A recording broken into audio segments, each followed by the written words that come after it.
Everyone, আসসালামু আলাইকুম। This is me from Sharlin with mama. কেমন আছেন সবাই? আমরা ভালো আছি। আর আজকে আমরা চলে যাচ্ছি কুমিল্লা। সকাল সকাল আমরা রেডি হয়ে রওনা দিয়ে দিলাম। এই তো আমরা মামির রিক্সাতে। এখন আমরা যাচ্ছি জনি টাওয়ার। জনি টাওয়ার থেকে আমরা বাসে উঠবো।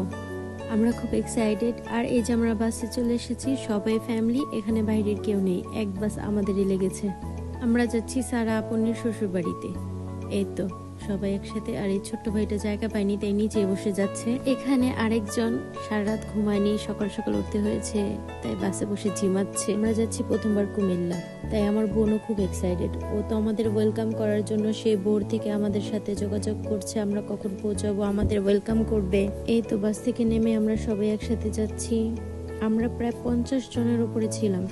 আর আশেপাশের মানুষ সবাই অবাক যে এতগুলো মানুষ কোথা থেকে এলো এত সকাল সকাল। ছোটবেলা থেকেই কেন গ্রামের পরিবেশটা আমার এত ভালো লাগে, একদম নিরিবিলি, খুব কম মানুষ, শহরের কোনো কোলাহল নেই। যাওয়ার সাথে সাথেই আমরা ফ্রেশ হয়ে নিচ্ছি। আর আমার কাজিন আমাদের জন্য নাস্তা রেডি করছে। আর আমাদের দুলাভাই তো একটু পর পরই আমাদের জন্য এই খাবার সেই খাবার নিয়ে আসছে। এখানে আমি মিষ্টি খাচ্ছি, আর এই তো দুলাভাই আমাদেরকে ড্রাই কেক দিয়ে গেল। খেতে খেতে ভাবতেছি এখন আমরা একটু বাইরে গিয়ে ঘুরে আসি। আমরা এতগুলো মানুষ হওয়া সত্ত্বেও ওরা আমাদের খুব ভালোভাবে আপ্যায়ন করেছে। আমি একটু স্ন্যাপ নিয়ে নিচ্ছি। আর আমরা এখন বেরিয়ে গেলাম ঘুরতে। সরিষা ক্ষেতের উদ্দেশ্যে গিয়েছিলাম, কিন্তু ওদের এখানে এখনো সরিষা ফুল ফোটেনি। কিন্তু স্যাড হওয়ার কিচ্ছু নেই, আমরা আরেকটু সৌন্দর্য দেখতে পেলাম।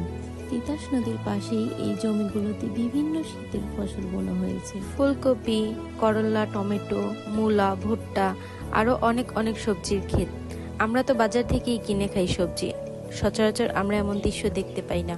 আজকের জন্য এ পর্যন্তই। Next video coming soon. ভালো থাকবেন সবাই। আল্লাহ হাফেজ।